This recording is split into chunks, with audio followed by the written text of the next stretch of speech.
اعوذ باللہ من الشیطان الرجیم بسم اللہ الرحمن الرحیم وَيُعَلِّمُهُ الْكِتَابَ وَالْحِكْمَةَ وَالتَّوْرَاةَ وَالْإِنْجِيلَ وَرَسُولًا إِلَى بَنِي إِسْرَائِيلَ صدق اللہ العظیم۔ اس آیہ مبارکہ کے بارے میں ایک نقطہ تو میں بیان کر چکا ہوں کہ تقابل جو ہے ذہن میں رکھنا چاہیے کہ حضرت یحییٰ علیہ السلام کے بارے میں ان کے لیے جو بھی توصیفی کلمات اللہ تعالیٰ نے ارشاد فرمائے ان میں آخری ہے نبیم من الصالحین، اور حضرت عیسیٰ علیہ السلام کے لیے یہاں پر جو الفاظ آئے ہیں وہ رسولاً الی بنی اسرائیل، اس کو نوٹ کر لیجئے، پھر آئندہ چل کر اس کے اور بھی حوالے آئیں گے۔ دوسری بات جو نوٹ کرنے کی ہے وہ یہ کہ کتاب اور حکمت اور تورات اور انجیل، ان چار چیزوں کے مابین جو تین واو آئے ہیں ان میں سے دو واو عطف ہیں، ایک واو تفسیر ہے۔ اللہ ان کو سکھائے گا کتاب اور حکمت، یعنی تورات اور انجیل۔ یہ درمیانی واو جو ہے یہ یعنی کے معنی میں ہے، اس لیے کہ جیسا کہ میں کئی مرتبہ پہلے بتا چکا ہوں، تورات میں صرف احکام تھے، حکمت نہیں تھی۔ انجیل میں صرف حکمت ہے، احکام نہیں ہے، اور اسی نقطے کو سمجھ لینے سے ساری گتھی حل ہوتی ہے، اور اگر اسی کو نہیں سمجھا ہے لوگوں نے تو پھر بہت ان کے ذہنوں میں پریشانیاں رہتی ہیں۔ تو اس مقام کو نوٹ کیجئے، وَيُعَلِّمُهُ الْكِتَابَ وَالْحِكْمَةَ، اللہ اسے سکھائے گا کتاب بھی اور حکمت بھی، وَالتَّوْرَاةَ وَالْإِنْجِيلَ، یعنی تورات بھی اور انجیل بھی، وَرَسُولًا إِلَىٰ بَنِي إِسْرَائِيلَ انی قد جئتکم بآیۃ من ربکم۔ ابھی تک گفتگو ہو رہی تھی کہ حضرت مریم سلام علیہا کو یہ ساری خوشخبریاں اللہ تعالیٰ کی طرف سے دی گئی۔ اب یوں سمجھئے، to cut a long story short, درمیان کا وقفہ، ان کی ولادت ہوئی، وہ پلے بڑھے، وہ ساری تاریخ بیچ میں سے حذف کر کے نقشہ کھینچا جا رہا ہے اب کہ حضرت مسیح علیہ السلام نے اب اپنی دعوت کا آغاز کر دیا ہے۔ انی قد جئتکم بآیۃ من ربکم، میں تمہارے پاس آیا ہوں تمہارے رب کی طرف سے نشانی لے کر۔ انی اخلق لکم من الطین کہیئۃ الطیر، کہ میں تمہارے سامنے یا تمہارے لیے بناتا ہوں گارے سے ایک پرندے کی شکل، فانفخ فیہ، پھر میں اس میں پھونک مارتا ہوں، فیکون طیرا باذن اللہ، تو وہ بن جاتا ہے اڑتا ہوا پرندہ اللہ کے حکم سے۔ یہاں آپ نوٹ کرتے جائیے گا، ہر معجزے کے بعد باذن اللہ باذن اللہ باذن اللہ، یعنی یہ میرا کوئی دعویٰ نہیں ہے، میرا کوئی کمال نہیں ہے، یہ جو کچھ ہے وہ اللہ کے حکم سے ہے۔ وَأُبْرِئُ الْأَكْمَحَ وَالْأَبْرَصَ وَأُحْيِي الْمَوْتَىٰ بِإِذْنِ اللَّهِ، اور میں شفا دے دیتا ہوں مادرزاد اندھے کو بھی اور کوڑھی کو بھی، اور میں مردہ کو زندہ کر دیتا ہوں بِإِذْنِ اللَّهِ، اللہ کے حکم سے۔ وَأُنَبِّئُكُم بِمَا تَأْكُلُونَ وَمَا تَدَّخِرُونَ فِي بُيُوتِكُمْ، اور میں تمہیں یہ بھی بتا سکتا ہوں کہ تم کیا کھاتے ہو اور کیا چیزیں تم نے اپنے گھروں میں ذخیرہ کر رکھی ہیں۔ ان فی ذلک لآیۃ لکم، اس میں تمام چیزوں میں تمہارے لیے نشانی ہے، ان کنتم مومنین، اگر تم ایمان والے ہو یا ایمان لانا چاہو، یعنی یہ کہ اپنی رسالت کے صداقت اور حقانیت کے دلیل کے طور پر یہ معجزات پیش فرمائے۔ وَمُصَدِّقًا لِمَا بَيْنَ يَدَيَّ مِنَ التَّوْرَاةِ، اور میں تصدیق کرتے ہوئے آیا ہوں اس کی کہ جو میرے سامنے موجود ہے تورات میں سے۔ وَلِأُحِلَّ لَكُمْ بَعْضَ الَّذِي حُرِّمَ عَلَيْكُمْ، اور تاکہ میں کچھ حلال قرار دوں تم پر وہ چیزیں جو تم پر حرام کر دی گئی ہیں۔ یہ اصل میں اشارہ ہے سبت کے حکم کے بارے میں، کہ جیسے ہمارے ہاں بھی بعض جو مذہبی مزاج کے لوگ ہوتے ہیں ان میں پھر بڑی سختی پیدا ہو جاتی ہے، غلو کرتے چلے جاتے ہیں دین کے احکام میں۔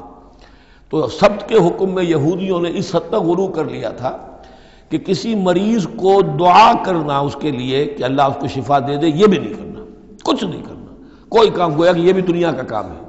لہذا اس کی ایک انتہا تک وہ پہنچ گئے تھے جن کو آ کے حضرت مسیح علیہ السلام نے پھر اس کی وضاحت کی کہ یہ چیز کے اس کی تقاضوں میں شامل نہیں ہے۔ وَجِئْتُكُم بِآیَةٍ مِّن رَبِّكُمْ، اور میں تمہارے پاس لے کر آیا ہوں نشانی تمہارے رب کی طرف سے، فَاتَّقُوا اللَّهَ وَأَطِیعُونِ، پس اللہ کا تقوی اختیار کرو اور میری اطاعت کرو۔ ان اللہ ربی و ربکم فاعبدوہ، یقیناً اللہ ہی میرا بھی رب ہے اور تمہارا بھی رب ہے، پس اسی کی بندگی کرو۔ ھذا صراط مستقیم، یہی سیدھا راستہ ہے۔ آپ کو یہی الفاظ ملیں گے سورہ مریم میں انشاءاللہ۔ فلما احس عیسیٰ منہم الکفر، اب پھر دیکھیے وہی درمیانی وقفوں کو چھوڑتے ہوئے یہ دعوت میں کتنا عرصہ لگا، کئی سال کے بعد اب مخالفت ہوئی، اور مخالفت ہوئی ان کے علماء کی طرف سے۔ یہود کے جو علماء تھے شدید ترین مخالفت انہوں نے کی، ان کی مسندوں کو خطرہ ہو گیا، ان کی چودراہٹیں جو ہے وہ خطرے میں پڑ گئی، تو انہوں نے مخالفت کی۔ اور اس وقت تک ظاہر بات ہے کہ یہودیوں پر ان کے علماء کا جو ہے اثر و رسوخ بہت زیادہ تھا۔ فلما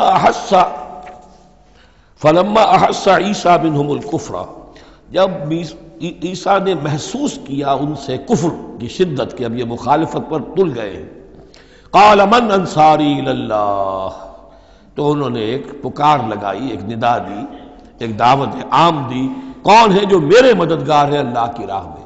یعنی اب جو کشاکش ہونے والی ہے، جو تصادم ہونے والا ہے، اس میں ایک حزب اللہ بنے گی اور ایک حزب الشیطان ہوگا، کون ہے جو میرا مددگار ہو الی اللہ، اللہ کے کام میں۔ یہی اصل اساس ہے دین میں کام کرنے کے لیے کہ اسی بنیاد پر کوئی شخص اٹھے کہ میں دین کا یہ کام کرنا چاہتا ہوں، کون ہے جو میرا ساتھ دے۔ یہ ایک بالکل طبعی طریقہ ہوتا ہے جماعت سازی کا، ایک داعی اور داعی پر اعتماد کرنے والے، داعی سے اتفاق کرنے والے لوگ اس کے ساتھی بن جاتے ہیں۔ ساتھی اس کے ذاتی اعتبار سے نہیں ہوتے، اس کی حکومت قائم کرنے کے لیے نہیں، اللہ کی حکومت قائم کرنے کے لیے، اس کی سرداری کے لیے نہیں، اللہ تعالیٰ کے دین کے غلبے کے لیے۔ قال الحواریون نحن انصار اللہ، کہا حواریین نے کہ ہم ہیں اللہ کے مددگار۔ حواری جو ہے اصل میں اس کے معنی ہے دھوبی، جو کپڑے کو دھو کر صاف کر دیتا ہے۔ یہ لفظ پھر آگے بڑھا ہے اپنے کردار کو صاف کرنا، اپنے اخلاق کو صاف کرنا، لیکن چونکہ حضرت مسیح علیہ السلام کی بہت سی جو تبلیغ تھی وہ گلیلی جھیل کے کناروں پر ہوتی تھی، اب وہاں ظاہر بات ہے جھیل جو ہے بڑی تھی، وہ سمندر کی طرح ہے، جھیل نہیں ہے، بہت بڑی جھیل ہے، تو وہاں وہ کبھی دھوبی ہوتے تھے، ان میں تبلیغ کرتے تھے، کہیں مچھیرے ہوتے تھے مچھلیاں پکڑنے والے، جا کے انہیں تبلیغ کرتے تھے کہ اے مچھلیوں کے پکڑنے والوں، مچھلیوں کا شکار کرنے والوں، آؤ کہ میں تمہیں انسانوں کا شکار کرنا سکھاؤں۔ اور ان دھوبیوں میں تبلیغ کی ہے تو ان میں سے کچھ لوگ جو ہے انہوں نے اپنے آپ کو پیش کر دیا۔ قال الحواریون نحن انصار اللہ آمنا باللہ، ہم ایمان لائے اللہ پر، واشہد بأننا مسلمون، تو آپ بھی اب گواہ رہیے گا کہ ہم اللہ کے فرمانبردار ہیں۔ ربنا آمنا بما انزلتا، اے رب ہمارے ہم ایمان لے آئے اس پر جو تو نے نازل فرمایا، واتبعنا الرسول، اور ہم اتباع کر رہے ہیں تیرے رسول کی، فاکتبنا مع الشاہدین، تو اے پروردگار ہمارا نام گواہوں میں لکھ لے۔ یہ گواہ یہی ہے کہ جو لفظ اختیار کیا گیا ہے اب عیسائیوں کے خاص فرقے کی طرف سے، یہواز وٹنسز، یہوا کا لفظ جو ہے وہ عبرانی میں خدا کے لیے ہے، خدا کے گواہ، یعنی وہی بات کہ جو قرآن مجید میں آئی ہے، وَكَذَلِكَ جَعَلْنَاكُمْ أُمَّةً وَسَطًا لِتَكُونُوا شُهَدَاءَ عَلَى النَّاسِ وَيَكُونَ الرَّسُولُ عَلَيْكُمْ شَهِيدًا، تو اللہ ہمیں اپنے گواہوں میں ہمارا نام لکھ لے، یہواز وٹنسز۔ فاکتبنا مع الشاہدین، مراد یہ نہیں ہے کہ یہ یہواز وٹنسز وہ لوگ ہیں، میں نے صرف وہ لفظ کی مناسبت کہ انہوں نے یہ لفظ کیوں اختیار کیا ہے، تو یہ لفظ قدیم ہے، اسلامی حکمت اور اسلام کی مصطلحات جو ہیں ان میں اس کی ایک حیثیت ہے۔ وَمَكَرُوا وَمَكَرَ اللَّهُ، اب انہوں نے بھی چالیں چلی اور اللہ نے بھی چال چلی۔ وہ جو ان کے فریسی بیٹھے ہوئے تھے، علماء بیٹھے ہوئے تھے، وہ چالیں چل رہے تھے کسی طرح اس کو پکڑوائیں، کسی طرح، اس لیے کہ وہاں جو حکومت تھی وہ یہودیوں کی نہیں تھی، اگرچہ یہودی ایک بادشاہ تھا، پپٹ کنگ، جیسے کنگ فاروق ہوتے تھے مصر کے اندر، اصل حکومت انگریزوں کی تھی لیکن کنگ فاروق بیٹھے ہوئے ہیں، اسی طرح کا وہ پپٹ کنگ تھا کہ جو یہودیوں میں سے تھا، اصل حکومت تھی رومیوں کی، اور رومی گورنر پائلیٹس پونٹس وہ وہاں پر موجود تھا، اور اس طرح کی کوئی کیپٹل پنشمنٹ جو ہے وہ یہودی خود نہیں دے سکتے تھے جب تک کہ وہ جو اصل گورنر ہے اس کی طرف سے اس کا حکم صادر نہ کیا جائے، لیکن ان کی مذہبی عدالتیں تھیں، اس میں بیٹھ کر یہ ان کے مفتی، ان کے فریسی، ان کے علماء بیٹھ کے فیصلے کرتے تھے، اور اگر وہ فیصلہ دے دیتے تھے تو ان فیصلوں کی ایگزیکیوشن جو ہے وہ پھر رومن گورنمنٹ کے تھرو، اور وہ ہوتی تھی اس کی جو تنفیذ جو ہے وہ پائلیٹس پونٹس کے ذریعے سے، لہذا ان کے ہاتھ بندھے ہوئے تھے۔ اب کسی طریقے سے پھنسوائیں اس کو، سوال الٹے سیدھے کرنے، ایسے سوال کرنے کہ وہ جواب دیں تو اس میں بغاوت کی بو آ جائے تو کہیں دیکھو یہ رومیو یہ تمہارا باغی ہے، اس طرح کی وہ چالیں چل رہے تھے۔ وَمَكَرُوا وَمَكَرَ اللَّهُ، اللہ کی اپنی چال تھی۔ اب اللہ کی چال کیا تھی، اب اس کی تفصیل قرآن میں نہیں ہے، یعنی یہ کہ ان کے حواریین میں سے ہی ایک نے دھوکہ دیا اور حضرت مسیح علیہ السلام کو گرفتار کروایا۔ اب اس کے بعد اللہ تعالیٰ نے جو کچھ انجیل برنباس میں ہے، قرآن میں نہیں ہے، حدیث میں نہیں ہے، ہمارے اولین جو مفسرین ہیں ان کے ہاں بھی نہیں ہے، لیکن یہ انجیل برنباس، ایونجیلیم برنابے، جو پوپ کی لائبریری سے برآمد ہوئی ہے، اس کے اندر یہ تفصیل ہے کہ جس حواری نے آپ کو غداری کر کے پکڑوایا تھا، گرفتار کروایا تھا، اس کی شکل حضرت مسیح کی بدل دی اللہ نے، اور وہ پکڑا گیا، سولی وہ چڑھا ہے، اور حضرت مسیح پر وہ ہاتھ ڈال ہی نہیں سکے، بلکہ جس باغ میں آپ روپوش تھے، جیسے ایک کوٹھڑی سی بنی ہوئی تھی جس میں کوئی آلات وغیرہ رکھ دیتے ہیں، اس باغ میں وہ روپوش تھے اور اس کوٹھڑی میں عبادت کر رہے تھے، باقی جو ان کے حواری ہیں 12 وہ باہر تھے۔ اس وقت وہ سٹک گیا، ایک شخص وہاں سے چپکے سے گیا کہ اب میں پکڑواؤں گا، اور جا کر جو ہے وہ سپاہیوں کو لے آیا، رات کے وقت قندیلیں لے کر آئے، اس نے کہا میں اندر جاؤں گا، جسے میں کہوں اے ہمارے استاد بس پکڑ لینا وہی مسیح ہے، اس لیے کہ رومیوں کو کیا پتا تھا وہ مسیح کون ہے، وہ تو یہودی ہے، لہذا جیسے ہمارے ہاں پولیس والوں کو کیا پتا وہ آئے ہیں، آئیڈینٹیفائی کون کرے گا، تو اس نے کہا کہ میں کہوں گا اے میرے آقا میرے استاد بس پکڑ لینا۔ اب یہ جب اندر داخل ہوا تو جیسے ہی کمرے میں داخل ہوا، اس کوٹھڑی میں اس کی چھت پھٹی، 4 فرشتے نازل ہوئے، حضرت مسیح کو لے کر وہ چلے گئے، اور اس شخص کی شکل جو ہے وہ بدل دی گئی حضرت مسیح والی۔ اب یہ گھبرا کر باہر نکلا تو دوسرے حواریین جو تھے انہوں نے کہا اے ہمارے استاد، اور ادھر سے وہ سپاہی جو ہیں داخل ہو گئے، انہوں نے اسی کو قابو کیا، سولی وہ چڑھا ہے اصل میں، حضرت مسیح نہیں۔ لیکن یہ ساری تفاصیل جو ہیں یہ قرآن میں بھی نہیں ہے، حدیث میں بھی نہیں ہے۔ جب حدیث میں نہیں ہے، قرآن میں نہیں ہے، تو ہمارے مفسرین کے پاس بھی نہیں ہو سکتی تھی، لیکن یہ کہ یہ شہادت جو ہے یہ در حقیقت انہی کے گھر سے ہمیں ملی ہے، اور یہ پوری طریقے سے فٹ ان کرتی ہے، پوری طریقے سے قرآن کا جو بیان ہے اس میں یہ پوری طرح فٹ ہوتی ہے۔ وَمَكَرُوا وَمَكَرَ اللَّهُ، انہوں نے اپنی سی چالیں چلی، اللہ نے اپنی چال چلی، وَاللَّهُ خَيْرُ الْمَاكِرِينَ، اور اللہ تعالیٰ جو ہے وہ بہترین چال چلنے والا ہے۔ اِذْ قَالَ اللَّهُ يَا عِيسَىٰ إِنِّي مُتَوَفِّيكَ وَرَافِعُكَ إِلَيَّ، یاد کرو جب کہ اللہ نے عیسیٰ سے کہا عیسیٰ میں تمہیں اب لے جانے والا ہوں، یہ لفظ ہے کہ جس کو قادیانیوں نے اصل میں بہت بڑی بنیاد بنایا ہے اپنے غلط عقیدے کی، کہ وفات مسیح ہو چکی ہے۔ اس لفظ کو اچھی طرح سمجھ لیجئے، وفا کے معنی ہے پورا کرنا، وعدہ وفا کرو، وفا۔ اب اس سے جب کہا جائے کسی کو پورا دینا تو باب تفعیل میں آئے گا وفا یوفی توفیتاً، وہ ہم پڑھ چکے ہیں، ووفیت کل نفس فکیف اذا جاء، جب وہ دن آئے گا ووفیت کل نفس ما عملت، جو کچھ انہوں نے کیا ہوگا پورا پورا ان کو دے دیا جائے گا۔ یہ دیکھ لیجئے آیت نمبر 25، فکیف اذا جمعناہم لیوم لا ریب فیہ ووفیت کل نفس ما کسبت وہم لا یظلمون، ہر ایک کو بھرپور پورا پورا بدلہ اس کے اعمال کا دے دیا جائے گا۔ یہ ہے کسی کو پورا پورا دینا، کسی سے پورا پورا لے لینا یہ باب تفاعل ہوگا، توفا یا توفا، کسی کو پورا لے لینا، تو پورا لے لیتا ہے اللہ تعالیٰ نے، یہ لفظ جو ہے پورا بتمام و کمال، یہ گویا کہ منطبق ہوتا ہے حضرت مسیح پر، کہ حضرت مسیح کو ان کے جسم اور جان سمیت اللہ لے گیا۔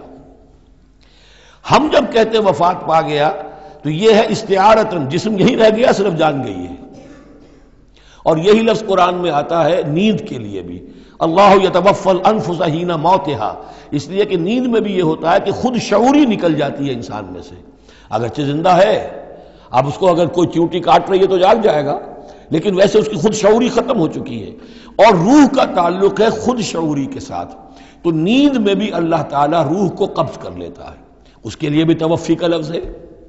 پھر جب انسان مرتا ہے تو روح اور جان دونوں چلی گئیں اور صرف جسم رہ گیا، یہ بھی توفی ہے۔ اور سب سے زیادہ مکمل توفی کیا ہے کہ اللہ تعالی حضرت مسیح کو ان کے جسم، جان اور روح تینوں سمیت سموچے حضرت مسیح کو زندہ جو کا توں لے گیا۔ یہ ہے عقیدہ جو مسلمانوں کا ہے، اور جہاں تک لفظ کا تعلق ہے اس میں قطعاً کوئی بات جو ہے اس میں ایسی نہیں ہے کہ جس سے کوئی شخص دلیل پکڑ سکے، سوائے اس کے کہ ان لوگوں کو بہکانا آسان ہے جنہیں عربی زبان کی گرامر سے واقفیت نہیں، وہ ایک ہی وفات جانتے ہیں۔ وفات 3 ہو گئی ہیں اضرو قرآن جو میں نے آپ کو سمجھائی ہیں۔ وَإِذْ قَالَ اللَّهُ يَا عِيسَىٰ إِنِّي مُتَوَفِّيكَ، میں تمہیں لے جاؤں گا، وَرَافِعُكَ إِلَيَّ، اور تمہیں اپنی طرف اٹھا لوں گا، وَمُطَهِّرُكَ مِنَ الَّذِينَ كَفَرُوا، اور تمہیں پاک کر دوں گا ان لوگوں سے جنہوں نے تمہارے ساتھ کفر کیا ہے، وَجَاعِلُ الَّذِينَ اتَّبَعُوكَ فَوْقَ الَّذِينَ كَفَرُوا إِلَى يَوْمِ الْقِيَامَةِ، اور جو لوگ بھی تیری پیروی کریں گے انہیں اب ہمیشہ ہمیش کے لیے قیامت تک ان کے اوپر رکھوں گا کہ جنہوں نے کفر کیا ہے تیرے ساتھ، جو تیرا انکار کر رہے ہیں یہودی، اس کے بعد سے جو پسے ہیں آج تک پس رہے ہیں۔ حضرت مسیح سن 30 میں اٹھا لیے گئے یا 33 میں، اور اس کے بعد سے آپ کو معلوم ہے کہ مسلسل سن 70 عیسوی میں ہیکل سلیمانی ختم ہوا، 1,20,000 یا 1,33,000 یہودی ایک دن میں ٹائٹس نے قتل کیے یروشلم میں، حضرت مسیح کے رفع سماوی کے 40 برس بعد۔ ان کا ہیکل سلیمانی بھی وہ جو ہے وہ ختم کر دیا گیا، اب اس کی ایک دیوار ہے، میں بتا چکا ہوں 1927-28 برس ہو گئے ہیں کہ ان کا کعبہ گرا پڑا ہے۔ 1917 سے پہلے تک، بلکہ یوں سمجھیے پہلے 500 برس تک تو ان کا داخلہ بھی ممنوع تھا۔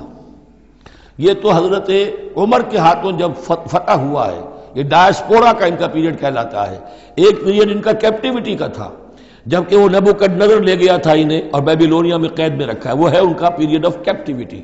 اس کے بعد واپس آئے حضرت عزیر کے زمانے میں، دوبارہ دوسرا ٹیمپل بنایا، اس کے بعد یہ ٹیمپل سن 70 عیسوی میں ختم ہوا، اور ڈائسپورا کہلاتا ہے کہ منتشر ہو جانا، انہیں وہاں سے نکال دیا گیا تھا کہ تم دفع ہو جاؤ یہاں سے، اب فلسطین میں تم نہیں رہ سکتے۔ کوئی روس چلا گیا، کوئی ہندوستان چلا گیا، کوئی مصر چلا گیا، کوئی اور یورپ چلا گیا، پوری دنیا میں پھیل گئے۔ یہ ڈائسپورا اولاً ختم ہوا ہے حضرت عمر رضی اللہ تعالیٰ عنہ کے ہاتھ سے، جب فتح ہوا ہے یروشلم، اس وقت حضرت عمر نے اس کو یروشلم کو اوپن سٹی قرار دیا کہ یہاں عیسائی بھی آ سکتے ہیں، مسلمان بھی آ سکتے ہیں، یہودی بھی آ سکتے ہیں، یہ سب کا مشترک شہر ہے۔ لیکن جو عیسائی تھے یروشلم کے، انہوں نے جب ہینڈ اوور کیا تھا، فتح نہیں کیا تھا مسلمانوں نے یروشلم، ایک ٹریٹی کے تحت، ایک معاہدے کے تحت ہینڈ اوور کیا تھا۔ اس معاہدے میں یہ شرط انہوں نے لکھوائی تھی کہ یہودیوں کو یہاں آباد ہونے کی اجازت نہیں دیں گے۔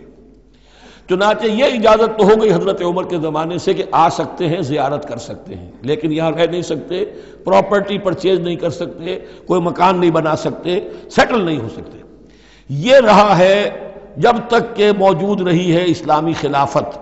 ترکوں نے بھی اجازت نہیں دی، بڑی سے بڑی رشوتیں یہودیوں نے دینی چاہیے انہیں، اور در حقیقت خلافت کا خاتمہ جو کروایا یہودیوں نے، وہ اس لیے کہ انہیں یہ نظر آتا تھا کہ اس خلافت کے ہوتے ہوئے ہمارے لیے ممکن نہیں رہے گا کہ ہم کسی طرح بھی فلسطین میں دوبارہ آباد ہو سکیں۔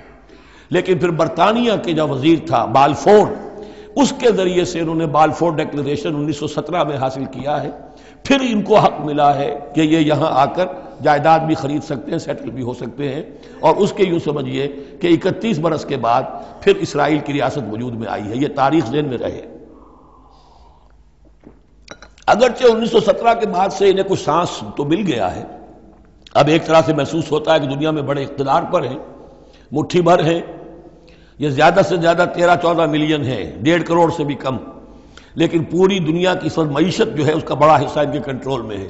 لیکن پھر بھی یہ سب کچھ جو ہے وہ عیسائیوں کی سپورٹ کی وجہ سے ہے۔ اگر عیسائی ان کی مدد نہ کریں تو ان کا تو یوں سمجھیے کہ ٹکڑے اڑا کر رکھ دیں عرب ایک دن میں۔ لیکن اب پیچھے پوری امریکہ کی حکومت ہے، امریکہ کے حواریین ہیں، خاص طور پر west white Anglo Saxon Protestants, امریکہ اور برطانیہ، وہ تو گویا کہ ان کے زرخرید ہیں ایک طرح سے، اور بھی جو ممالک ہیں عیسائی، اب یہ فتح کر چکے ہیں ان سب کو، عیسائیوں کے اوپر ان کا غلبہ ہے۔ اس لیے اب جو شکل ہے وہ بھی یہ ہے کہ ان کا وجود ہے یہی کہ عیسائی ہیں اوپر، اور یہ مانوی طور پر سازشی انداز میں انہیں کنٹرول کر رہے ہیں۔ اذ قال اللہ یا عیسیٰ انی متوفیک ورافعک الی ومطہرک من الذین کفروا وجاعل الذین اتبعوک فوق الذین کفروا الی یوم القیامہ ثم الی مرجعکم فاحکم بینکم فیما کنتم فیہ تختلفون۔ پھر تم سب جو ہے تمہارا لوٹنا میری ہی طرف ہے، اور پھر میں تمہیں بتا دوں گا اور فیصلہ کر دوں گا تمہارے مابین ان باتوں میں جن میں تم اختلاف کر رہے تھے۔ فَأَمَّا الَّذِينَ كَفَرُوا فَأُعَذِّبُهُمْ عَذَابًا شَدِيدًا فِي الدُّنْيَا وَالْآخِرَةِ، تو وہ لوگ کہ جو کفر کی روش اختیار کریں گے میں انہیں عذاب دوں گا، بہت سخت عذاب، دنیا میں بھی اور آخرت میں بھی۔ وَمَا لَهُم مِّن نَاصِرِينَ، اور نہیں ہوں گے ان کے لیے کوئی مددگار۔ وَأَمَّا الَّذِينَ آمَنُوا وَعَمِلُوا الصَّالِحَاتِ، اور جو ایمان لائیں گے اور نیک عمل کریں گے، فَيُوَفِّيهِمْ، اب دیکھیے وفا یوفی دینا، پورا پورا دینا، تو ان کو وہ پورا پورا دے گا، اجورہم، ان کا اجر، واللہ لا يحب الظالمین، اللہ ظالموں کو پسند نہیں کرتا۔ ذالک نتلوہ علیک من الآیات والذکر الحکیم، یہ وہ چیزیں ہیں جو ہم آپ کو پڑھ کر سنا رہے ہیں۔ گویا کہ یہاں بھی پس منظر میں حضرت جبرائیل علیہ الصلوۃ والسلام ہے کہ یہ اللہ تعالیٰ کی آیات ہیں اور ذکر حکیم ہے جو ہم آپ کو پڑھ کر سنا رہے ہیں۔ ان مثل عیسیٰ عند اللہ کا مثل آدم، عیسیٰ کی مثال اللہ کے نزدیک آدم کی سی ہے۔ خلقہ من تراب ثم قال له کن فیکون، اسے بنایا مٹی سے پھر کہا ہو جا، وہ ہو گیا۔ اب یہ آیت وہ ہے قرآن مجید میں کہ جو لوگ بھی اسپیشل کریشن کے قائل ہیں کہ حضرت آدم کسی ایولیوشن کے نتیجے میں کسی سپیشیز کے وجود میں آنے کے بعد اس کے ایک فرد کی حیثیت سے نہیں ان کا استفاع ہوا، بلکہ وہ اسپیشلی کریٹ کیے گئے ہیں مٹی سے براہ راست، ان کے حق میں یہ آیت دلیل ہے۔ تو یہ جو بھی نظریات ہیں ابھی، چونکہ ایولیوشن بھی ہے تو وہ بھی نظریہ ہے، تھیوری آف اسپیشل کریشن ہے وہ بھی نظریہ ہے۔ نظریوں کے باب میں انسان ادھر ادھر کوئی رائے رکھ سکتا ہے، ابھی یہ کوئی طے شدہ حقائق نہیں ہے۔ ان میں ہم غور کر سکتے ہیں کہ قرآن مجید میں کس مقام پر کس چیز کے لیے کوئی تائید یا کوئی تھوڑی سی توثیق نکلتی ہے۔ تو اللہ کے نزدیک تو عیسیٰ کی مثال ایسے ہی ہے جیسے آدم، اسے مٹی سے بنایا اور کہا کن فیکون۔ تو اب اگر اسپیشل کریشن کا معاملہ ہے تو نہ باپ نہ ماں، بغیر باپ اور بغیر ماں کے تو کیا وہ الہ بن گئے؟ بنانے والا تو اللہ ہے۔ حضرت عیسیٰ ماں تو ہے باپ نہیں ہے، حمل تو ہوا ہے، 9 مہینے ماں کے پیٹ میں تو رہے ہیں، تو وہ تو آدم سے کم معاملہ ہوا تخلیق میں اعجاز کے اعتبار سے۔ اور حضرت اس سے کم تر ذرا دیکھ لو تو بوڑھے پھونس حضرت زکریا اور بوڑھی پھونس ان کی اہلیہ جو ساری عمر بیوہ رہیں، جو وہ رہیں بانج رہیں، اور ان کو اللہ نے اولاد دے دی۔ تو یہ سارے جو ہیں معجزات ہیں، اللہ کا اختیار ہے جو چاہے کرے، اس سے کسی کی الوہیت کی دلیل نہیں نکلتی۔ الحق من ربک، یہ حق ہے آپ کے رب کی طرف سے، فلا تکن من الممترین، تو ہرگز نہ ہو جانا اس میں شک کرنے والوں میں سے۔ فمن حاجک فیہ، تو اے نبی جو بھی اس معاملے میں آپ سے اب بھی حجت بازی کرے، جھگڑا کرے، بحث کر رہا ہے، ابھی سینگ الجھا رہا ہے بحث کے اندر، من بعد ما جاءک من العلم، جبکہ آپ کے پاس تو العلم آ چکا، آپ جو بات کہہ رہے ہیں وہ علی وجہ البصیرت کہہ رہے ہیں، فقل تعالوا، تو اب آخری چیلنج کیا ہے؟ کہہ دیجئے اچھا آؤ۔ یہ جو ان کا آیا تھا، 2 بڑے بڑے ان کے لاٹ پادری تھے، ابو حارثہ ابن علقمہ اور قرظ بن علقمہ، اور ان کی سرکردگی میں 70 افراد تھے جو کہ نجران سے آئے تھے۔ یہ سارا کئی دن معاملہ چلتا رہا، اور پھر آخر میں حضور سے کہا گیا اچھا آپ مباہلہ کیجئے، قل، ان سے کہہ دیجئے تعالوا، آؤ، ندعو ابناءنا و ابناءکم، آؤ ہم بلاتے ہیں اپنے بیٹوں کو، تم بلاؤ اپنے بیٹوں کو، ونساءنا ونساءکم، ہم بلا لیتے ہیں اپنی عورتوں کو، تم بلاؤ اپنی عورتوں کو، وانفسنا وانفسکم، اور ہم بھی آ جاتے ہیں تم بھی آ جاؤ، ثم نبتہل، پھر ہم گڑ گڑا کر اللہ سے دعا کریں، فنجعل لعنت اللہ علی الکاذبین، تو ہم کہیں کہ اے اللہ جو ہم میں سے جھوٹا ہو اس پر لعنت کر دے۔ یہ مباہلہ ہے، اور یہ مباہلہ ہوتا ہے کب؟ جبکہ احقاق حق ہو چکے، بات پوری واضح ہو جائے، آپ کو یقین ہو کہ یہ میرا مخاطب جو ہے بات سمجھ گیا ہے، صرف ضد میں اڑا ہوا ہے، اس وقت پھر یہ مباہلہ آخری شے ہوتی ہے تاکہ ظاہر ہو جائے۔ اگر تو واقعتاً اسے یقین ہے تو وہ مباہلہ کی چیلنج قبول کر لے گا، اور اگر دل میں چور ہے، وہ جانتا ہے کہ حق بات تو اسی کی ہے، اور لہذا پھر وہ مباہلہ نہیں کرے گا۔ چنانچہ یہی ہوا، انہوں نے مباہلے سے انکار کیا، فرار کی راہ اختیار کی، اور ایسے ہی چلے گئے۔ فمن حاجک فیہ من بعد ما جاءک من العلم فقل تعالوا ندعو ابناءنا وابناءکم ونساءنا ونساءکم وانفسنا وانفسکم ثم نبتہل فنجعل لعنت اللہ علی الکاذبین ان ھذا لہو القصص الحق، یہ ہے صاف صاف جو بھی سرگزشت ہے صحیح اور حق وہ یہ ہے۔ وما من الہ الا اللہ، اور نہیں ہے کوئی معبود اللہ کے سوا۔ وَإِنَّ اللَّهَ لَهُوَ الْعَزِيزُ الْحَكِيمُ، اور یقیناً اللہ تعالیٰ ہی ہے زبردست اور کمال حکمت والا۔ یہاں اب دوسرا حصہ ختم ہو گیا۔ یہ 31 آیات ہیں، 32 اور 31 مل کر یہ 63 آیت پر۔ فَإِن تَوَلَّوْا، پھر اگر وہ پیٹھ موڑ لیں، فَإِنَّ اللَّهَ عَلِيمٌ بِالْمُفْسِدِينَ، یہاں آ کر 63 آیات ہوئیں، پھر اگر وہ پیٹھ موڑ لیں تو اللہ تعالیٰ خوب جانتا ہے ان مفسدوں کو کہ یہ ماننے والے نہیں ہیں، لہذا وہ پورا قافلہ واپس چلا گیا۔ اب یہ جو تیسرا حصہ نصف اول کا آ رہا ہے، یہ پھر انہی 4 رکوعوں کے بہت مشابہ ہے کہ جو سورہ بقرہ میں آئے تھے 15ویں سے لے کر 18ویں سے لے کر اور 20ویں رکوع تک، 15ویں سے لے کر 18ویں رکوع تک، جس میں تحویل قبلہ، حضرت ابراہیم کا ذکر، کعبے کا ذکر، پھر اہل کتاب کو دعوت، وہ کیفیت آپ کو یہاں ملے گی۔ قل یا اہل الکتاب تعالوا الی کلمۃ سواء بیننا وبینکم، اے نبی کہیے اے اہل کتاب، اب یہاں جمع کر لیا گیا یہود اور نصارہ دونوں کو۔ وہاں گفتگو زیادہ تر یا بنی اسرائیل تھی، ابھی تک حضرت عیسیٰ کا معاملہ تھا، وہ گویا کہ نصرانیوں سے بات تھی، اب ہے اہل کتاب، دونوں کے دونوں۔ قل یا اہل الکتاب تعالوا الی کلمۃ سواء بیننا وبینکم، کہیے کہ اے کتاب والو آؤ ایک ایسی بات کی طرف جو ہمارے اور تمہارے مابین بالکل برابر ہے، متفق علیہ ہے۔ وہ کیا ہے؟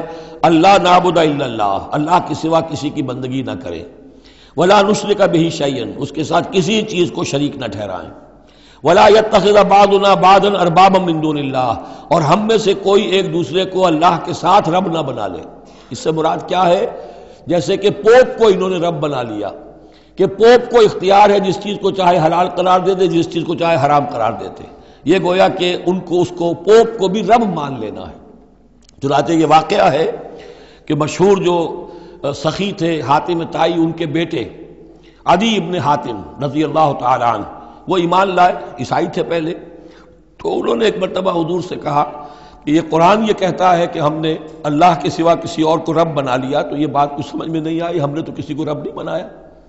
تو حضور نے فرمایا کیا یہ صحیح نہیں ہے کہ تمہارے جو پادری کہہ دیں، جو پوپ کہہ دیں کہ یہ حق ہے، یہ صحیح ہے، یہ جائز ہے، اس کو تم جائز مان لیتے ہو، جس کو وہ کہہ دیں حرام ہے حرام مان لیتے ہو، کہ جی ہاں ایسا تو ہے۔ تو یہ حق جو ہے یہ صرف اللہ کا ہے، اور جو اس حق کو اختیار کرتا ہے وہ گویا رب ہونے کا دعویٰ کرتا ہے۔ اب یہ ساری قانون سازی جو شریعت کے خلاف کی جا رہی ہے، یہ خدائی کا دعویٰ ہے جو لوگ کر رہے ہیں بیٹھے ہوئے، اور ان ہاؤسز میں پہنچنے کے لیے جو بےتاب ہوتے ہیں اور جس کے لیے کروڑوں روپیہ خرچ کرتے ہیں، جہاں جا کر یا تو پہلے طے ہو جائے یہاں کوئی قانون سازی کتاب و سنت کے منافی نہیں ہو سکتی، پھر جائیے، پھر وہاں پر جا کر قانون سازی کتاب و سنت کے دائرے کے اندر کیجیے۔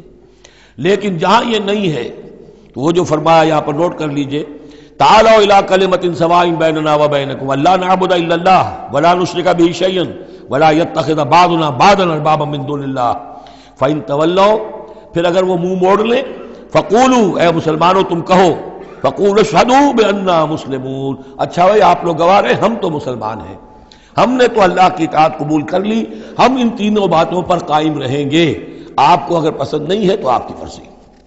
یا اہل الکتاب، اے کتاب والو، لم تحاجون فی ابراہیم، تم ابراہیم کے بارے میں کیوں جھگڑتے ہو؟ وما انزلت التوراۃ والانجیل الا من بعدہ، حالانکہ تم بھی مانتے ہو کہ تورات بھی ان کے بعد نازل ہوئی، انجیل بھی بعد میں نازل ہوئی، یہودیت بعد کی پیداوار ہے اور نصرانیت بھی بعد کی پیداوار ہے۔ تو ما کان ابراہیم یہودیا ولا نصرانیا ولکن کان حنیفا مسلما، وہ تو مسلمان تھے، وہ تو اللہ کے فرما بردار تھے، یہودی یا نصرانی تو نہیں تھے۔ افلا تعقلون، تو کیا تم عقل سے کام نہیں لیتے؟ ہاں انتم ہؤلاء حاججتم فیما لکم بہ علم، دیکھو یہ تم لوگ اب تک جو بھی باتیں کرتے رہے ہو، تم نے مباحثہ کیا ہے، وہ ان چیزوں کے بارے میں بھی ہے جس کا تمہیں کچھ علم ہے۔ فلم تحاجون فیما لیس لکم بہ علم، ایسی چیزوں کے بارے میں حجت بازی کیوں کرتے ہو جن کے لیے تمہارے پاس کوئی دلیل ہی نہیں، کوئی بنیاد نہیں، کوئی علم نہیں؟ ابراہیم کو کیا قرار دو گے، نصرانی یا یہودی؟ واللہ یعلم وانتم لا تعلمون، اللہ جانتا ہے تم نہیں جانتے۔ ما کان ابراہیم یہودیا ولا نصرانیا، اچھی طرح تمہیں بھی معلوم ہے ابراہیم نہ یہودی تھے نہ نصرانی تھے، ولیکن کان حنیفا مسلما، وہ تو اللہ کے فرما بردار تھے بالکل یکسو ہو کر۔ وما کان من المشرکین، اور نہ ہی وہ مشرکوں میں سے تھے۔ گویا کہ 3 طبقات جو موجود تھے عرب میں اس وقت، یا مشرکین عرب تھے، وہ بھی اپنے آپ کو منسوب کرتے تھے، وہ تو چونکہ نسل تو حضرت اسماعیل کی ہے تو وہ بھی کہتے تھے ہمارا رشتہ ابراہیم سے ہے، یہودی بھی نصرانی بھی، لیکن فرمایا ابراہیم جو ہے وہ نہ یہودی تھے نہ نصرانی تھے نہ مشرک تھے۔ ان اول الناس بابراہیم الذین اتبعوہ، یقیناً ابراہیم سے سب سے زیادہ قربت رکھنے والے لوگ تو وہ ہیں جو ان کی پیروی کرتے ہیں، اور وہ کون ہے؟ وَهَذَا النَّبِيُّ، یہ نبی محمد صلی اللہ علیہ وسلم، والذین آمنوا، اور وہ کہ جو ان پر ایمان لائے، واللہ ولی المومنین، اور اللہ ان مومنوں کا ساتھی ہے، مددگار ہے، پشت پناہ ہے، حمایتی ہے۔ وَدَّتْ طَائِفَةٌ مِّنْ أَهْلِ الْكِتَابِ لَوْ يُضِلُّونَكُمْ وَمَا يُضِلُّونَ إِلَّا أَنفُسَهُمْ وَمَا يَشْعُرُونَ، اہل کتاب کا ایک گروہ جو ہے تلا ہوا ہے، اس پر آرزومند ہے کہ اے مسلمانوں تمہیں کسی طریقے سے گمراہ کر دیں۔ لَوْ يُضِلُّونَكُمْ وَمَا يُضِلُّونَ إِلَّا أَنفُسَهُمْ، وہ نہیں گمراہ کر سکیں گے مگر اپنے آپ کو۔ وَمَا يَشْعُرُونَ، انہیں اس کا شعور نہیں ہے۔ یا اہل الکتاب، دیکھیے کو انداز جو ہے بڑا ہی داعیانہ، جیسا کہ وہ جو 5واں رکوع تھا سورہ بقرہ کا، اس طرح کا انداز ہے یہاں۔ یا اہل الکتاب لما تکفرون بآیات اللہ وانتم تشہدون، اے کتاب والو، اے اہل کتاب، کیوں تم اللہ تعالیٰ کی آیات کا انکار کرتے ہو جبکہ تم اس کے قائل ہو، پہچان چکے ہو، دل میں جان چکے ہو۔ یا اہل الکتاب لما تلبسون الحق بالباطل وتکتمون الحق وانتم تعلمون، اے اہل کتاب کیوں تم حق کے اوپر باطل کا ملمہ چڑھاتے ہو، کیوں حق کو چھپاتے ہو جانتے بوجھتے۔ یہ بھی اس 5ویں رکوع میں آیت موجود تھی، وَلَا تَلْبِسُوا الْحَقَّ بِالْبَاطِلِ وَتَكْتُمُوا الْحَقَّ وَأَنْتُمْ تَعْلَمُونَ۔ وَقَالَتْ طَائِفَةٌ، اب ایک بڑی سازش کا ذکر ہو رہا ہے کہ جو انہوں نے کی تھی مسلمانوں کے خلاف اور محمد رسول اللہ کو ناکام بنانے کے لیے۔ اس سازش کا پس منظر کیا تھا کہ چونکہ صورتحال یہ آ چکی تھی دنیا کے سامنے کہ جو ایک مرتبہ دائرہ اسلام میں داخل ہو جاتا تھا، اب چاہے اسے مار دیں، اسے پیٹیں، اسے بھوکا رکھیں، اسے سزا دیں، جو بھی ٹارچر کریں، واپس نہیں آتا۔ تو دھاک بیٹھ گئی نا کہ اسلام کے اندر کوئی ایسی کشش ہے، اسلام کے اندر کوئی ایسی حقانیت ہے، کوئی ایسی مٹھاس ہے کہ ایک آدمی بڑی سے بڑی قربانی دینے کو تیار ہے، ایک دفعہ اسلام قبول کرنے کے بعد اسلام کو سے دستبردار ہونے کو تیار نہیں۔ یہ جو ساکھ بن گئی تھی، اس کو توڑنے کا ذریعہ سوچا انہوں نے کہ ایسا کرو، صبح کے وقت اعلان کرو کہ ہم ایمان لے آئے، سارا دن محمد کی صحبت میں رہو صلی اللہ علیہ وسلم، شام کو کہہ دو جی دیکھ لیا ہم نے، کچھ نہیں ہے یہاں، یہ دور کے ڈھول سہانے ہیں، ہم تو اپنے ہی کفر میں جا رہے ہیں، اپنے ہی راستے پہ جا رہے ہیں۔ اب اس سے یقیناً کچھ لوگ سمجھیں گے کہ انہوں نے سازش کی ہوگی، کچھ لوگ سمجھیں گے کہ بھائی بڑے متقی لوگ تھے، بڑے خشوع و خضوع کے ساتھ آئے تھے، بڑے اعلان کے ساتھ، شان کے ساتھ انہوں نے کلمہ کہا تھا اور ایمان قبول کیا تھا، پھر دیکھو سارے دن حضور کی محفل میں بیٹھے رہے ہیں، کچھ نہ کچھ تو دیکھا ہی ہوگا نا آخر، ایسے کیسے یہ لوگ چلے گئے۔ عام لوگوں کے دلوں میں وسوسہ اندازی جو ہے اس سے کرنا بہت آسان کام ہے۔ وہ سازش تھی جو بنائی، اور اسی کا اصل میں تعلق ہے قتل مرتد کی سزا۔ اسلامی ریاست میں اس سازش کا راستہ روکنے کے لیے یہ سزا تجویز کی گئی ہے کہ جو شخص ایمان لے آئے پھر کفر میں جائے گا تو قتل کر دیا جائے گا، کیونکہ اسلامی ریاست کی بنیاد ہے، آئیڈیولوجیکل ریاست ہے یہ، ایمان اور اسلامی تو اس کی بنیاد ہے، اس کی جڑوں کو کھودنے والی جو چیز ہو سکتی ہے اس کی تو پوری جو ہے اس کی بندش اور اس کا سد باب ہونا چاہیے۔ وقالت طائفة من اہل الکتاب آمنوا بالذی انزل علی الذین آمنوا وجہ النہار، اور اہل کتاب کے گروہ نے یہ طے کیا ایمان لاؤ اس چیز پر جو نازل کی گئی ہے ان اہل ایمان پر صبح کے وقت، دن چڑھے، وَاکْفُرُوا آخِرَہُ، اور کفر کر دو، اعلان کفر کر دو دن کے آخر میں، لعلہم یرجعون، شاید ان میں سے بھی کچھ لوٹ آئیں، اندر سے جا کے کچھ لوگوں کو تو گھسیٹ لائیں گے ہم کہ وہ جو ہے وہ بھی اسلام کو چھوڑ دیں، وہ مشتبہ ہو جائے معاملہ، ان پر وسوسہ پیدا ہو جائے۔ وَلَا تُؤْمِنُوا إِلَّا لِمَنْ تَبِعَ دِينَكُمْ، اور دیکھو ہرگز ایمان نہ لانا مگر اسی چیز پر کہ جو تمہارے دین کی پیروی کرے، ماننی اسی کی بات ہے۔ یعنی خطرہ بھی تھا کہ 4-6 اگر ہم جا کر حضور کے پاس اگر چند گھنٹے گزاریں گے تو کہیں ایسا نہ ہو کہ ہم میں سے کوئی واقعی پھر اس کا دل کھل جائے، طے کر کے گئے دیکھو ایمان نہیں لانا ہے ہم نے، وَلَا تُؤْمِنُوا إِلَّا لِمَنْ تَبِعَ دِينَكُمْ، اس پر ایمان نہیں لانا ہے ہم نے، لیکن صرف اعلان کرنا ایمان کا۔ یہ ہے مثال قرآن مجید میں شعوری نفاق، یعنی جو وقت انہوں نے گزارا ہے یہ ہے تو اسلام کا، قانوناً تو مسلمان ہیں، اگر اس دوران میں ان میں سے کوئی مر جاتا تو اس کی نماز جنازہ پڑھی جاتی، لیکن انہیں معلوم تھا کہ ہم مسلمان نہیں ہیں، جبکہ ایک وہ غیر شعوری نفاق ہے کہ اندر ایمان ختم ہو چکا ہے لیکن انسان سمجھتا ہے میں تو مومن ہوں، حالانکہ اس کا کردار وہ جو ہے منافقانہ ہے، اس کا عمل منافقانہ ہے، اور اس کے اندر سے ایمان کی پونجی جو ہے جیسے کہ دیمک کسی کڑی کو کھا جائے تو شیطین کو چٹ کر چکی ہے دیمک، لیکن یہ کہ بہرحال اوپر ایک پردہ پڑا ہوا ہے، وہ ہے غیر شعوری نفاق اور یہ ہے شعوری نفاق۔ قل ان الہدی ھدی اللہ، اے نبی ان سے کہہ دیجئے دیکھو اصل ہدایت تو اللہ کی ہدایت ہے، ان یؤتی احد، اب یہاں پر پھر ان کا قول آ رہا ہے کہ دیکھو ایمان نہ لانا، ان یؤتی احد مثل ما اوتیتم، مبادا کسی کو وہ شے دے دی جائے جو تمہیں دی گئی تھی۔ یہ رسالت، یہ مذہبی پیشوائی، یہ تو ہماری میراث تھی، ہم اگر انہیں مان لیں گے تو وہ چیز ہم سے ان کو منتقل ہو جائے گی، لہذا ماننا تو نہیں ہے، لیکن یہ کہ ان کی بہرحال کسی طریقے سے ہوا اکھیڑنے کے لیے ہمیں یہ کام کرنا ہے۔ اور یحاجوکم عند ربکم، یا تمہارے خلاف حجت قائم کریں اللہ کے نزدیک۔ قل ان الفضل بید اللہ، کہہ دیجئے ان سے کہ فضل کل کا کل اللہ کے ہاتھ میں ہے، یؤتی ہے من یشاء، وہ جس کو چاہتا ہے دیتا ہے۔ اس نے 2000 برس تک ایک منصب پر تمہیں فائز رکھا، اب جو ہے تم اس منصب کے نااہل ثابت ہو چکے ہو، تمہیں معزول کر دیا گیا، اور اب ایک نئی امت ہم نے بنائی ہے اور اس کو اس مقام پر نصب کر دیا ہے، انسٹالیشن ہو چکی ہے۔ واللہ ذو الفضل العظیم، قل ان الفضل بید اللہ یؤتیہ من یشاء واللہ واسع علیم، اللہ بہت وسعت والا اور جاننے والا ہے۔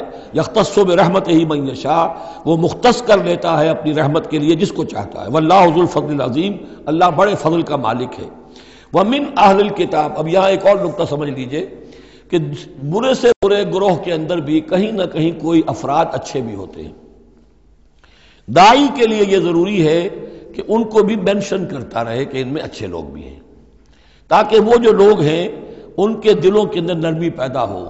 اسی طرح برے سے برے آدمی میں کوئی اچھائی بھی ہے، آپ اگر اسے دعوت دے رہے ہیں حق کی طرف، اس میں جو اچھائی ہے اس کو مانیے، تاکہ اسے معلوم ہو کہ اسے مجھ سے قد نہیں ہے، دشمنی نہیں ہے، جو میری بات واقعی اچھی ہے اس کو تو یہ تسلیم کر رہا ہے، لیکن جو بات غلط ہے اس کو رد کر رہا ہے۔ تو یہ دعوت کا اور تبلیغ کا بہت اہم حصہ ہے۔ اگر آپ ٹوٹلی نگیٹ کر دیں گے تو وہ بھی کہے گا کہ یہ بھی اندھا بہرا ہے تو میں بھی اندھا بہرا رہوں، یہ میری اچھائی کو بھی نہیں دیکھ سکتا، صرف میری برائی نظر آ رہی ہے۔ اور اگر وہ سمجھے کہ میری برائی کی بھی صحیح نشاندہی کر رہا ہے، جو میری اچھائی ہے اس کو بھی مان رہا ہے، تو اس کا دل کھلے گا، وہ آپ کی بات سنے گا۔ وَمِنْ أَهْلِ الْكِتَابِ مَنْ إِنْ تَأْمَنْهُ بِقِنْطَارٍ، اہل کتاب میں سے ایسے بھی ہیں کہ اگر ان کے پاس تم امانت رکھوا دو ڈھیروں مال، یؤدیہ الیک، وہ تمہیں پورا پورا واپس کر دیں گے۔ امانت دار ان میں موجود ہیں۔ وَمِنْهُمْ، اور ان میں سے ایسے بھی ہیں، مَنْ إِنْ تَأْمَنْهُ بِدِینَارٍ، ان کے پاس اگر 1 دینار بھی امانت رکھوا دو، لا یؤدیہ الیک، وہ تمہیں واپس نہیں کرے گا، ادا نہیں کرے گا تمہیں، الا ما دمت علیہ قائما، الا یہ کہ تم اس کے سر کے اوپر کھڑے ہو جاؤ، مسلط ہو جاؤ، تب تو دے دے گا ورنہ نہیں دے گا۔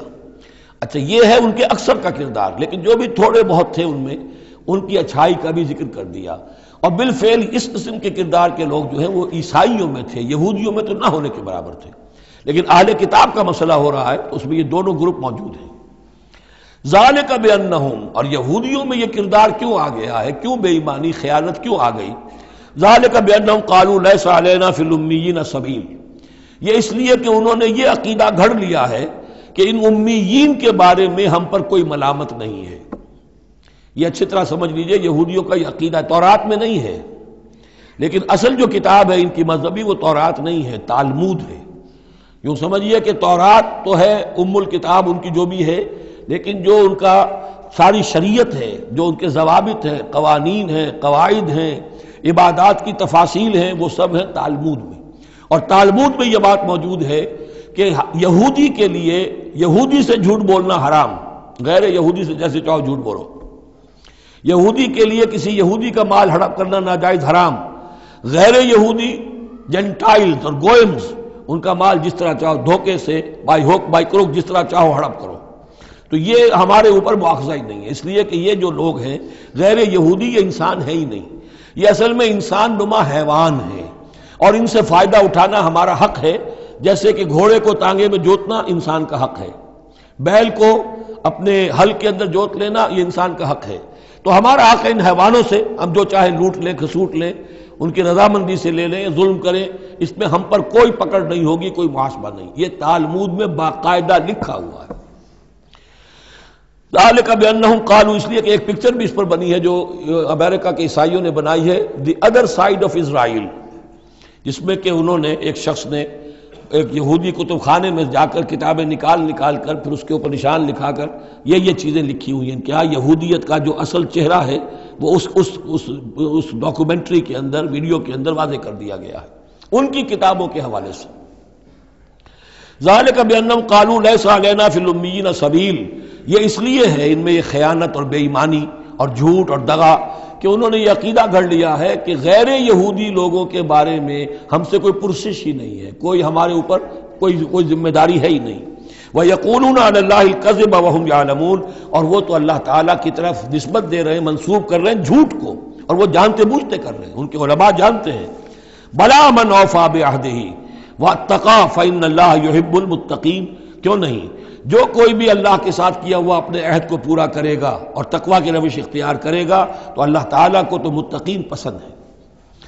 ان الذین یشترون بعہد اللہ وایمانہم ثمنا قلیلا، یقیناً وہ لوگ کہ جو اللہ تعالیٰ سے جو عہد انہوں نے کیا تھا اسے فروخت کرتے ہیں اور اپنی قسموں کو فروخت کرتے ہیں حقیر سی قیمت پر، جب دیکھتے ہیں کہ ہماری بات لوگ جو کچھ شک کر رہے ہیں، اچھا جی ہم خدا کی قسم کھا کر کہتے ہیں کہ ایسا ہے، اب یہ جھوٹی قسمیں۔ ثمنا قلیلا اولئک لا خلاق لهم فی الآخرہ، یہ وہ لوگ ہیں کہ جن کے لیے کوئی حصہ نہیں ہے آخرت میں۔ ولا یکلمہم اللہ، نہ اللہ ان سے کلام کرے گا۔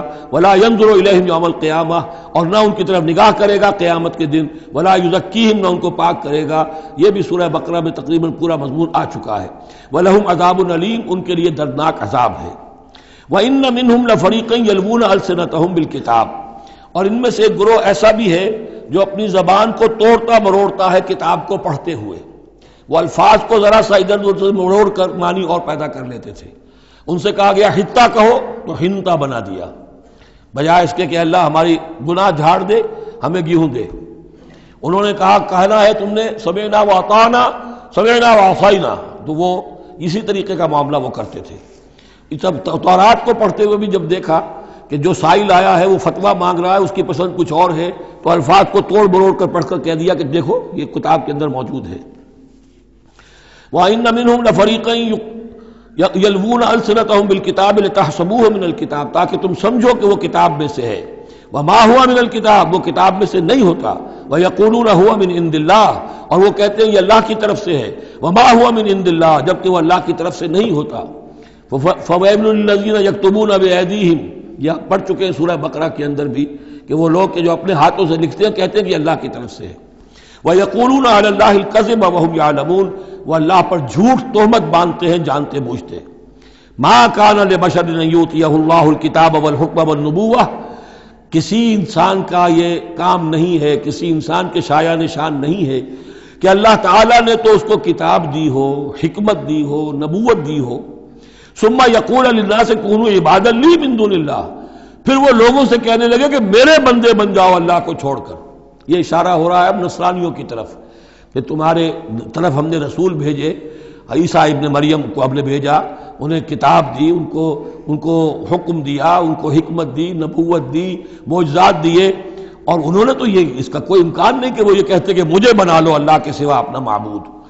ما كان لبشر ان يؤتيه الله الكتاب والحكم والنبوة ثم يقول للناس كونوا عبادا لي من دون الله ولكن كونوا ربانيين بما كنتم تعلمون الكتاب وبما كنتم تدرسون۔ وہ تو یہی کہے گا، اور یہی کہا کہ حضرت عیسیٰ نے کہ اللہ والے بنو، اللہ کی بندگی کرو، ربانی بن جاؤ، اللہ والے بن جاؤ، اس چیز کے سبب کہ جو تم سکھلاتے ہو، دوسروں کو تعلیم دیتے ہو۔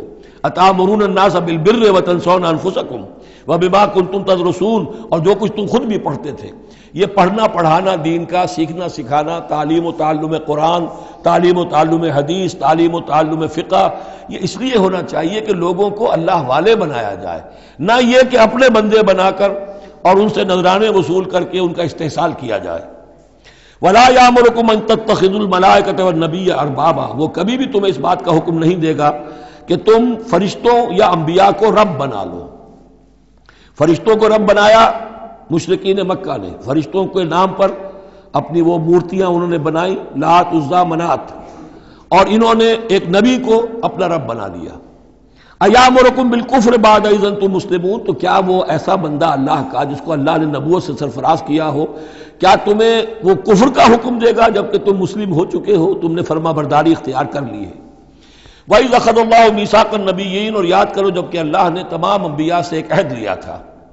لَمَا آتَيْتُكُم مِّن كِتَابٍ وَحِكْمَةٍ، جب بھی میں تمہیں دوں گا کتاب اپنی اور حکمت، ثُمَّ جَاءَكُمْ رَسُولٌ، پھر تمہارے پاس آئے کوئی اور رسول، نیا رسول، مُصَدِّقٌ لِّمَا مَعَكُمْ، جو کہ تمہارے ساتھ جو کچھ ہے اس کی تصدیق کرتے ہوئے آئے، لَتُؤْمِنُنَّ بِهِ وَلَتَنصُرُنَّهُ، تو تمہیں لازماً اس پر ایمان لانا ہوگا اور اس کی مدد کرنی ہوگی، کیونکہ انبیاء کا ایک سلسلہ چل رہا تھا، ہر نبی جو ہے آئندہ کی پیشن گوئی کر کے گیا ہے، اور یہ بھی ختم نبوت کے بارے میں بہت بڑی دلیل ہے کہ ایسی کسی شے کا ذکر قرآن میں یا حدیث میں نہیں ہے، بلکہ اس کے برعکس ہے کہ نبوت مجھ پر ختم ہو گئی ہے، ورنہ اس سے پہلے تمام انبیاء حضرت مسیح حضور کی بشارت دے کر گئے، تمام انبیاء کی کتابوں میں بشارتیں موجود ہیں۔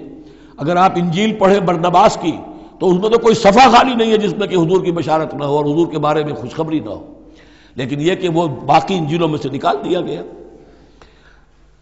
قال اقررتم واخذتم علی ذلکم اسری، اللہ نے فرمایا تم نے اقرار کر لیا اے نبیوں۔ اب یہ کہاں کیا گیا؟ یہ عالم ارواح میں، تمام نبی ایک دفعہ تو جمع نہیں ہو سکتے تھے، عالم ارواح میں یہ عہد لیا گیا ہے۔ تم نے اس کو قبول کیا اور اس پر میری ذمہ داری قبول کر لی۔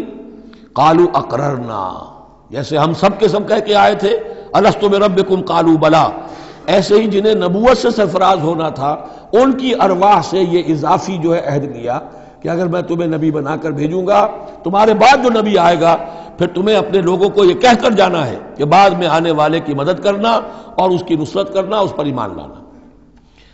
قال فاشهدوا وانا معكم من الشاهدين، تو اللہ نے کہا تو اچھا تم بھی گواہ رہو اور میں بھی گواہ ہوں۔ فمن تولى بعد ذلك، تو جس نے بھی منہ موڑ لیا اس کے بعد، فاولئک هم الفاسقون، تو یقیناً وہی ہے سرکش لاہنجار۔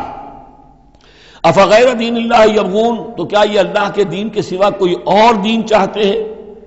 وَلَهُ أَسْلَمَ مَنْ فِي السَّمَاوَاتِ وَالْأَرْضِ طَوْعًا وَكَرْهًا وَإِلَيْهِ يُرْجَعُونَ، جبکہ آسمانوں اور زمین میں جو کچھ ہے اللہ کے سامنے سر تسلیم خم کیے ہوئے ہے، چاہے خوشی سے اور چاہے مجبوراً، اور اسی کی طرف ان سب کو لوٹا دیا جائے گا۔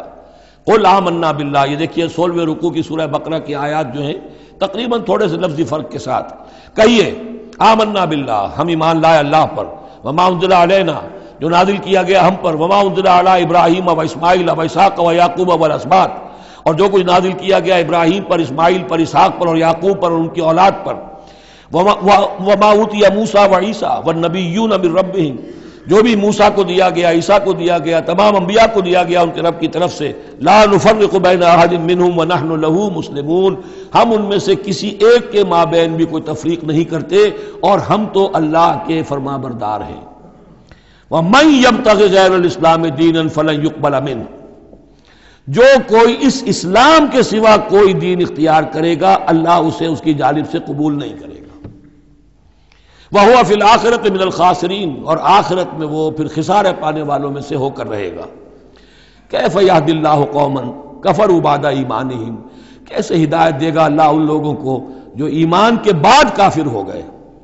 اس کا کیا مطلب ہے؟ یعنی ان کے دل ایمان لے آئے تھے، مان لیا تھا، حقیقت منکشف ہو گئی تھی، جیسے سورۃ النمل میں ہم پڑھیں گے وَجَحَدُوا بِهَا وَاسْتَيْقَنَتْهَا أَنفُسُهُمْ ظُلْمًا وَعُلُوًّا، انہوں نے انکار تو کیا لیکن ان کی جی نے، دل نے ان کے یقین کر لیا تھا کہ بات صحیح ہے۔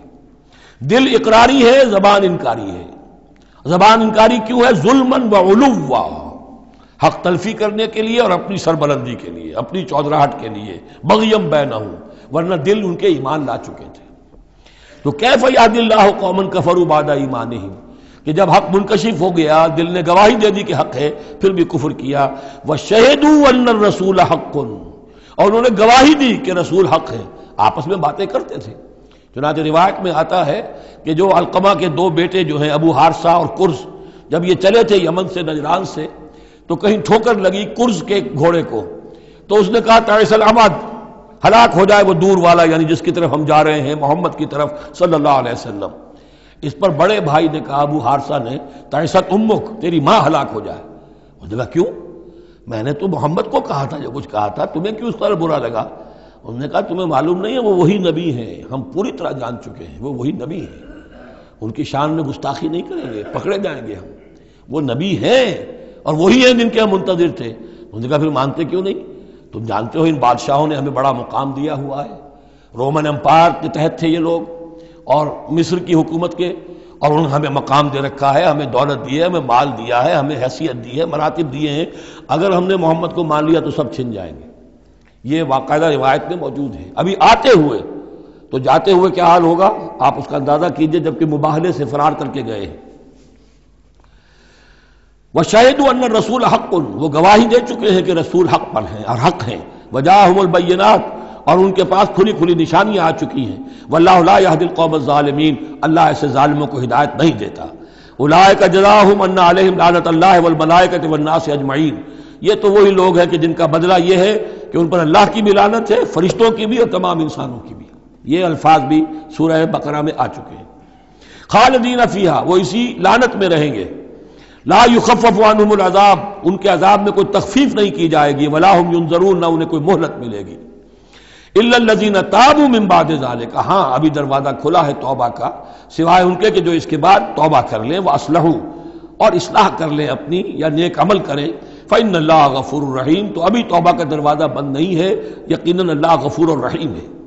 ان الذین کفروا بعد ایمانہم ثم ازدادوا کفرا لن تقبل توبتہم، جو لوگ جنہوں نے کفر کیا اپنے ایمان کے بعد، حق کو پہچان لینے کے بعد، چاہے زبان سے مانا ہو یا نہ مانا ہو، پھر اگر وہ کفر کرتے ہیں یا ماننے کے بعد زبان سے مرتد ہو جاتے ہیں، ثم ازدادوا کفرا، پھر وہ اپنے کفر میں بڑھتے چلے گئے، لن تقبل توبتہم، ان کی توبہ کبھی قبول نہیں ہوگی.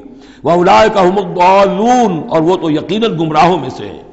ان الذین کفروا وماتوا وهم کفار، یقیناً وہ لوگ کہ جنہوں نے کفر کیا اور فوت ہو گئے، مر گئے اسی حال میں کہ وہ کافر تھے. فلن يقبل من احدهم ملء الارض ذهبا ولو افتدى به، تو ان میں سے کسی ایک سے زمین کی مقدار کے مطابق سونا بھی فدیے میں قبول نہیں کیا جائے گا اگر وہ پیش کر سکے. اب ظاہر بات ہے یہ محال ہے، ناممکن ہے، لیکن یہ کہ بات سمجھانے کے لیے کہ وہاں پر کوئی فدیہ نہیں ہے. زمین کے حجم کے برابر بھی سونا دے کر اور کوئی چھوٹنا چاہے گا تو نہیں چھوٹے گا. یہ وہی بات ہے، واتقوا یوما لا تجزی نفس عن نفس شیئا ولا يقبل منها شفاعۃ ولا یؤخذ منها عدل، کوئی فدیہ نہیں لیا جائے گا. ولا هم ينصرون، نہ ان کی مدد ہوگی. اولئک لهم عذاب علیم، یہ وہ لوگ ہیں کہ جن کے لیے ہے دردناک عذاب. وما لهم من ناصرین، اور نہیں ہوں گے ان کے لیے مدد کرنے والے. لن تنالوا البر حتى تنفقوا مما تحبون وما تنفقوا من شيء فإن الله به علیم. اس آیت کا حوالہ میں دے چکا ہوں آیہ بر کے ضمن میں کہ یہ جو نیکی ہے، مظاہر نیکی میں سے، عملی نیکی میں سب سے بڑی، سب سے پہلی، سب سے مقدم انسانی ہمدردی. اور انسانی ہمدردی میں اپنا مال خرچ کر سکنا، اور مال بھی وہ کہ جو محبوب ہو، ردی ہو، دل سے اتر گیا ہو، بوسیدہ ہو گیا ہو، وہ کسی کو دے کر اور سمجھا جائے کہ حاتم طائی کی قبر پر لات مار دی میں نے، تو وہ حماقت ہے اپنی جگہ پر. لن تنالوا البر حتى تنفقوا مما تحبون، تم ہرگز نہیں پہنچ سکو گے نیکی کے مقام کو جب تک کہ خرچ نہ کرو اس میں سے جو تمہیں پسند ہے. وما تنفقوا من شيء فإن الله به علیم، اور جو کچھ بھی تم خرچ کرو گے اللہ کو اس کا علم ہے. کل طعام کان حلا لبنی اسرائیل الا ما حرم اسرائیل علی نفسه من قبل ان تنزل التوراۃ. یہ بھی ایک جھگڑا تھا، یہودی کرتے تھے کہ ان کی شریعت میں اونٹ کا گوشت حرام تھا. حضور نے آ کر جو حرام چیزوں کا اعلان کیا اس میں اونٹ کا گوشت حرام نہیں ہے. ان کا اگر شریعت یہ وہی ہے، اگر شریعت موسوی ہے تو یہ تغیر کیسے ہو گیا؟ اس کی حقیقت بتائی ہے کہ تورات کے نزول سے قبل حضرت یعقوب علیہ السلام کو ذاتی جیسے بات ہوتی ہے کہ شاید ناپسند ہے، انہوں نے اونٹ کا گوشت اپنے اوپر حرام کر لیا تھا. جیسے حضور نے اپنی 2 ازواج مطہرات کی دلجوئی کے لیے بعض چیزیں جو حلال تھیں ان کی قسم کھا لی. یا ایھا النبی لما تحرم ما احل اللہ لک تبتغی مرضات ازواجک، یہ چیز ان کے ہاں روایت کے طور پر چلی آ رہی تھی. تو اللہ نے فرمایا لاؤ تورات اور دکھاؤ کہاں لکھا ہوا. تورات کے نزول سے پہلے یہ شکل حضرت یعقوب علیہ السلام کی تھی، اس کی تم پیروی کر رہے ہو. تو کھانے پینے کی وہ چیزیں جو اسلام نے حلال کی ہیں، کل طعام کان حلا لبنی اسرائیل، وہ بنی اسرائیل کے لیے بھی حلال تھی. الا ما حرم اسرائیل علی نفسہ، سوائے ان چیزوں کے کہ جنہیں حرام ٹھہرا لیا تھا اسرائیل. اسرائیل سے مراد حضرت یعقوب، اللہ کے بندے عبداللہ، علی نفسہ ہی، اپنی جان پر، من قبل ان تنزل التوراۃ، اس سے پہلے کہ تورات نازل ہو. اس لیے کہ یہ تو 300-400-500 سال کا فصل ہے حضرت یعقوب میں اور نزول تورات میں. قل فاتوا بالتوراۃ فاتلوها، اے نبی ان سے کہیے تم جو اعتراض ہم پر کر رہے ہو تو لاؤ تورات اور پڑھو اور دکھاؤ ان کنتم صادقین، اگر تم سچے ہو. شریعت تورات کے اندر کہیں بھی اونٹ کے گوشت کی حرمت نہیں ہے. فمن افترى علی اللہ الکذب من بعد ذلک فاولئک هم الظالمون، اور جو لوگ اس کے بعد بھی اللہ کی طرف جھوٹ منسوب کرتے رہے تو یہ لوگ ظالم ہیں۔ اب ان سے کیا آدمی گفتگو کرے؟ قل صدق اللہ، کہہ دیجئے اللہ نے جو کچھ کہا صحیح فرمایا۔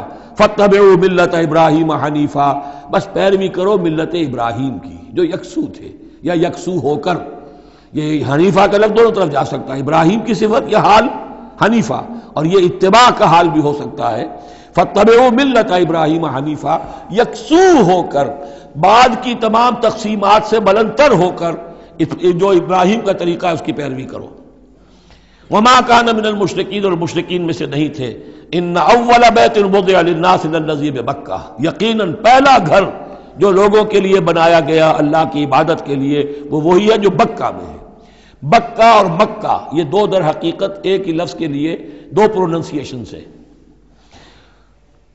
ان اول بیت وضع للناس للذی ببکہ مبارکا وہدی للعالمین، برکت والا ہے اور تمام جہان والوں کے لیے ہدایت کا ذریعہ ہے۔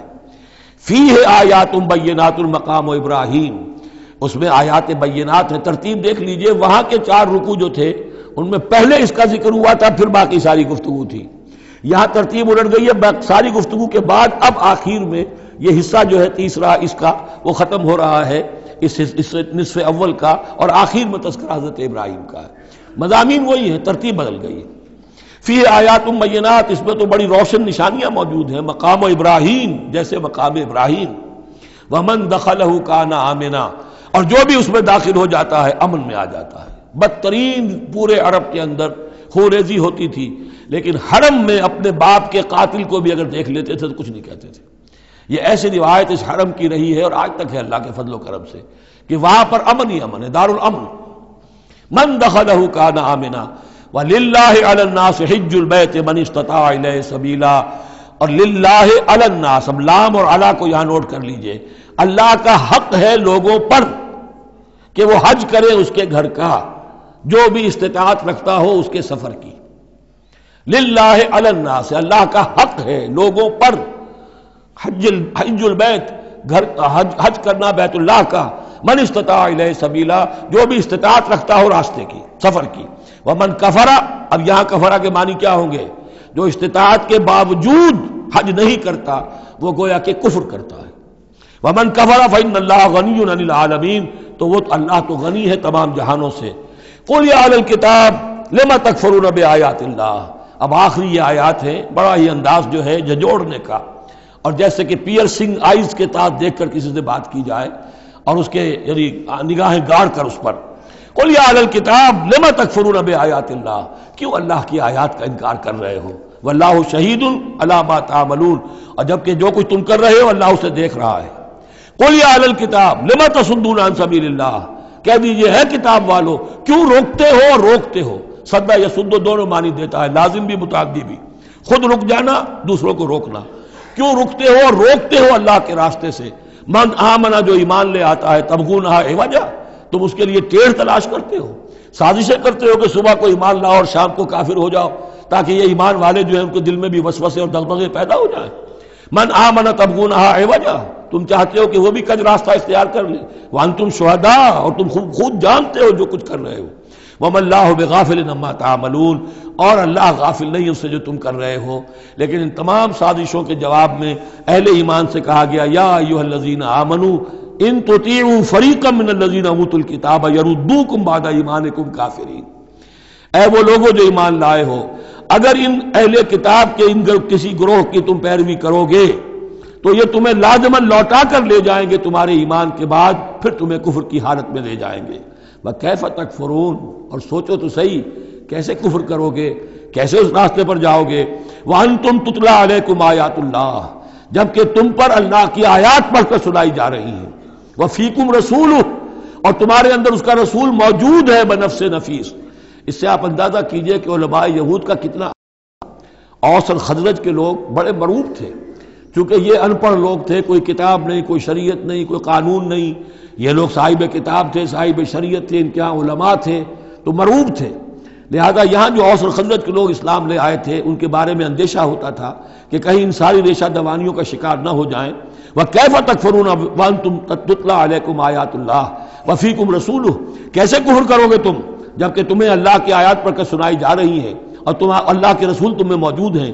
وَمَن يَعْتَصِم بِاللَّهِ فَقَدْ هُدِيَ إِلَىٰ صِرَاطٍ مُسْتَقِيمٍ، اور جو اللہ سے چمٹ جائے اس کی ہدایت ہو گئی ہے صراط مستقیم کی طرف. جو اللہ کی پناہ میں آ جائے، جیسے بچہ اگر اسے خطرہ محسوس ہو، شیرخوار بچہ دوڑ کر آ کے ماں سے چمٹ جائے گا. اب وہ یہ سمجھے گا میں قلعے میں آ گیا ہوں، اب مجھے کوئی کچھ نہیں کہہ سکتا، میں اپنی ماں کی گود میں آ گیا، ماں سے چمٹ گیا. اسے کیا پتا کہ کوئی درندہ صفت انسان اسے کھینچے ماں کی گود سے، اچھالے اور کسی بلم کے اوپر کسی نیزے کی انی کے اندر پرو لے. ایک بچہ یہ سمجھتا ہے کہ میں ماں کے پاس آ گیا تو بس میں اب پناہ میں ہوں. ایسے ہی من یعتصم باللہ، جو اللہ کی پناہ میں آ گیا، فقد ہدی الی صراط مستقیم، اس کی ہدایت تو ہو گئی سیدھی راہ کی طرف. اللہم ربنا اجعلنا منہم، اللہم ربنا اجعلنا منہم، آمین یا رب العالمین.